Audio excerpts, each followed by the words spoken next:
Hey guys, Marsengan here, bringing you another Dragon Ball Z Dokkan battle video, and so today, it is with a heavy heart that I must make what will probably be the most depressing showcase video that I have ever and will ever make on the channel. Who knows, maybe at some point in the future one of my most anticipated units will get an EZA and it will suck, I don't know. But we are going to take a look today at the Rainbow full level 10 links showcase for the STR Super Saiyan 2 Vegeta and Bulma.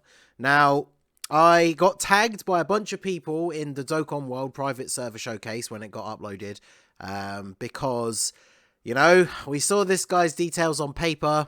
He already did not look very good, and in practice, he is not very good. So I'm gonna do my best to try and see what we can get out of him. So his super attack is greatly raised attack for 1 turn, does supreme damage and seals. That in and of itself is not bad, right? He seals, he's a counter unit, that's pretty useful. Greatly raised attack for 1 turn, that's cool. Be nice if it was defense as well, but you know, it is what it is. And then his passive, so key +1, attack and defense 122%. Then he gets an additional key +1 and defense 122%, as well as a high chance to crit when there is another Vegeta family ally attacking in the same turn. So 50% chance to crit. Because of his links, you're probably going to run him. Well, let's be honest, you're probably not going to run him. But when you run him, you're probably going to run him with Vegeta family units. So you're getting a 50% chance to crit. So I have gone for a, well, I put in some skill orbs. I didn't want to spend stones changing his hidden potential because I don't know how much use I'm going to get out of him after I make these initial videos. Probably none. So I gave him for his skill orbs a little bit of extra additional and then dodge. Because remember, counter units will still counter if they dodge.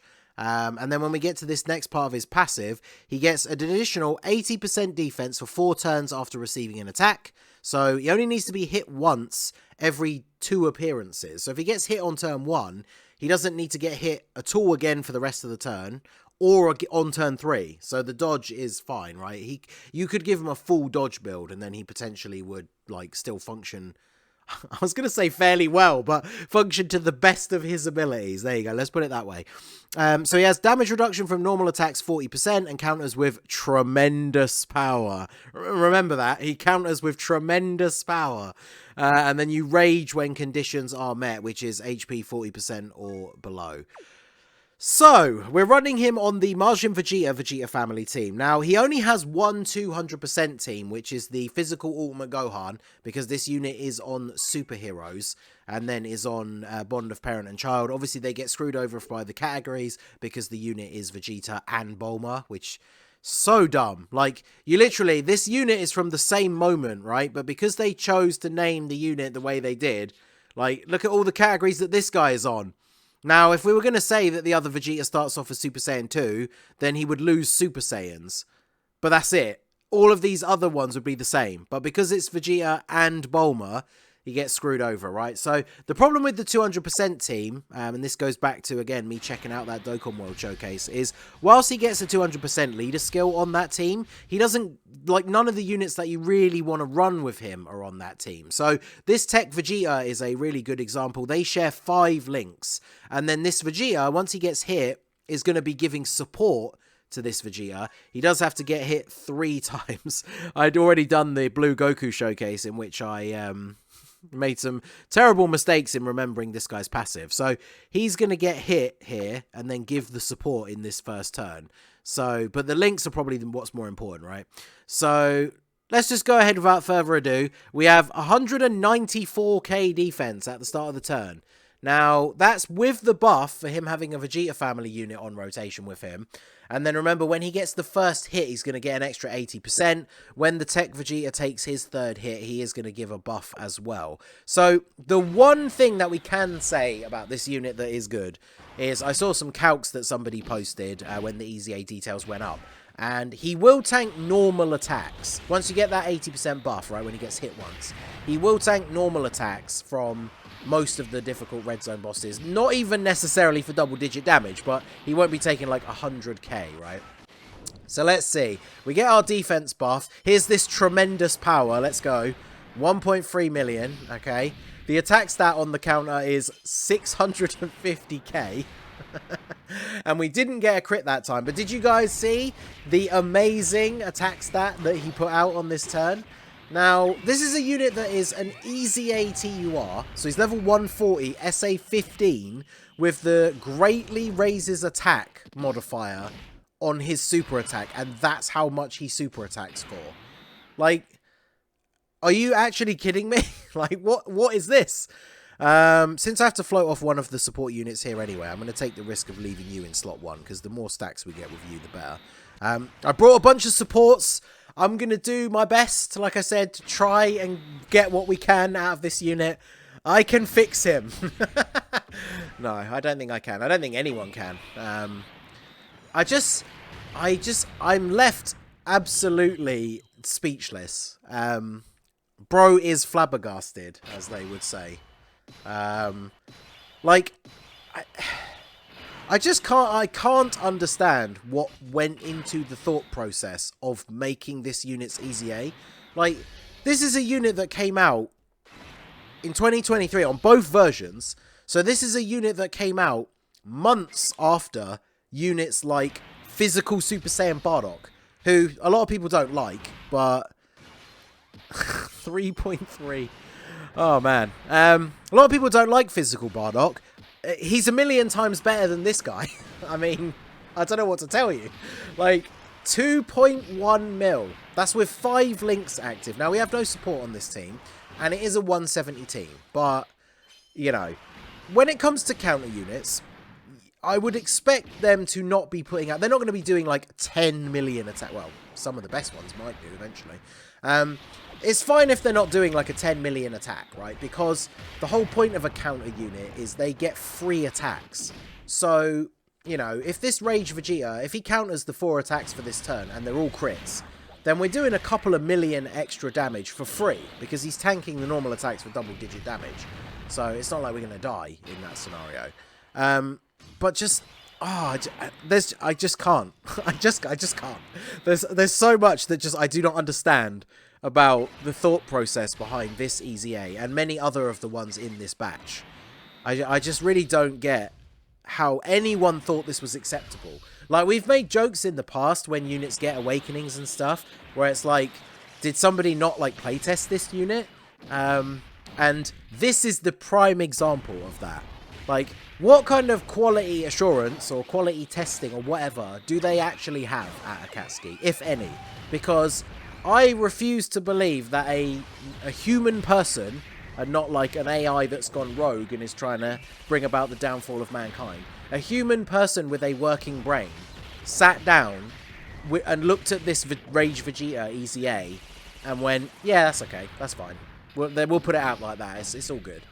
Like what? I know he's not a Dokkan Fest exclusive. He's basically the equivalent of a side banner unit. But remember when he initially released, he released on a headline banner as one of the main units. It was him and the Int Beerus on a banner that was guaranteed featured, to be fair. So I guess that's why maybe they would have held back on his original build, you could say. But which they didn't, because at the time that he came out, he was actually good. I don't know how he aged in terms of, like, overall, like, in terms of how quickly he aged. But he was good when he came out.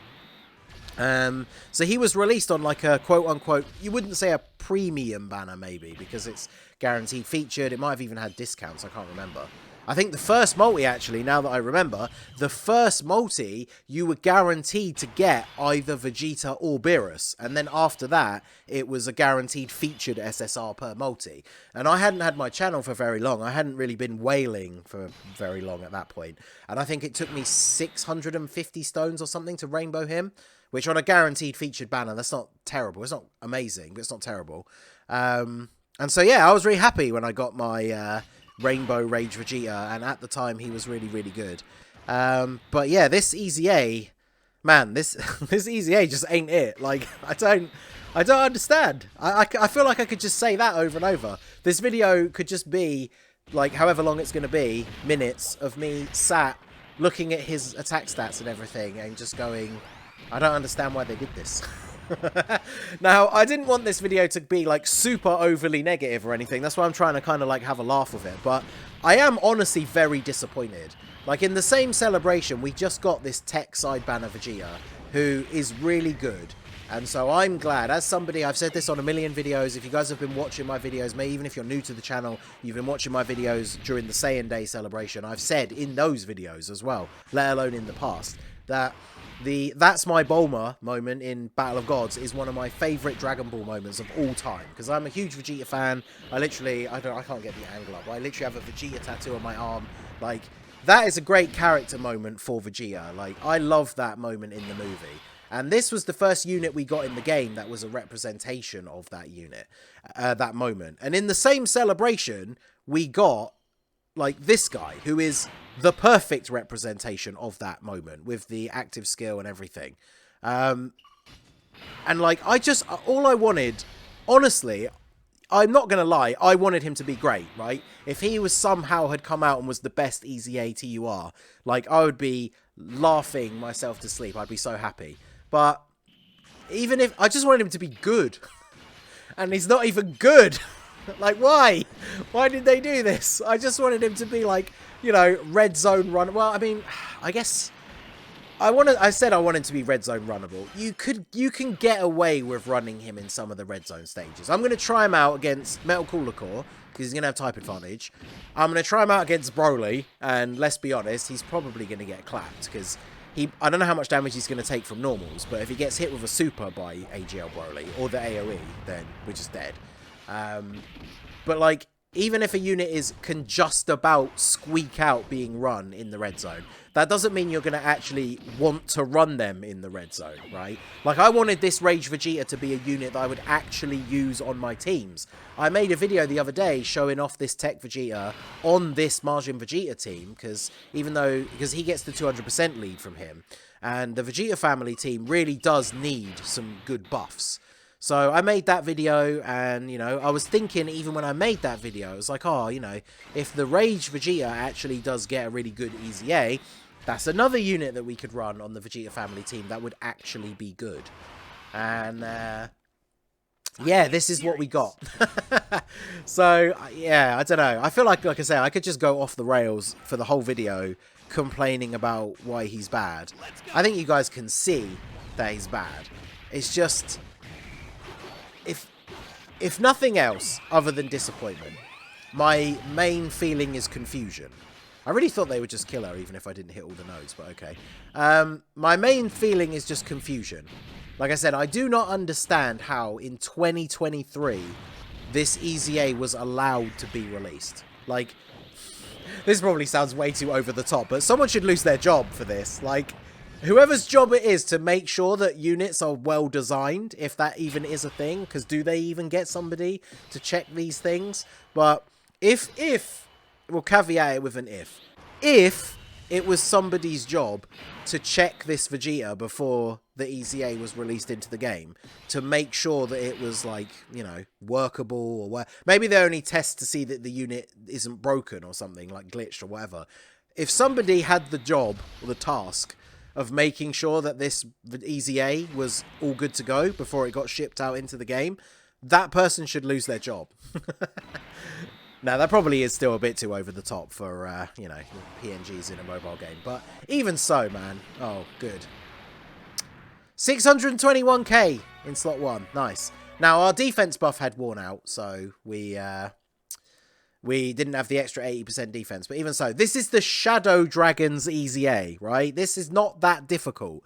Now, there are some units that we could probably get away with running in the red zone that will die to a super attack from the Shadow Dragon stage. But this is a unit that you want to put in front of a bunch of attacks, in theory, because you want to get a bunch of counters, and you have damage reduction against the normal attacks. But against any of the tougher bosses, you will just get disintegrated by a super attack, which... yeah, I mean, all I'm left with, like I said, I'm going to try showing him off in some of these harder events and see what happens. I can't wait to see how much damage he takes from Tech Cell Max. But, like, just when am I ever going to run this guy? I really wanted him to be good because I wanted to use him. Even if he was, like, I don't want to say mid necessarily, but like even if he was just good, right? If he was like he's maybe like a top 20 EZA, top 25 EZA, but you could get away with him getting some decent performances against some of the red zone bosses. At a bare minimum, I would have been happy with that, right? I still would have liked him to have been better, but I don't know. I can't believe that this is what we got for this unit in 2023. Like, this unit, if this guy was released now as like a side banner unit TUR at level 120 with SA10, people would be outraged that he was this bad. And this is a 2023 Rainbow level 10 Lynx, level 140 SA15 EZA unit. So, man, I don't know. I don't know. There you go. So, normally I go into my outro by saying, let me know what you guys think. But, like, does anybody think that this unit is good? Like, I really wanted to try. I thought, you know, we'll run him with some units that he has links with. We'll bring some support. Like, I just, yeah, I don't know. How are you doing a 2 million attack stat with support? Yeah. So that is going to be it for the video, guys. This has been the Heartbroken Ningen. Smash that like button. Maybe that'll make me feel better about myself. Subscribe to the channel if you are new. Check out the links down below for the Discord and the merch store. And I will see you all again soon. Have a good one. Unless you're the person who designed this EZA.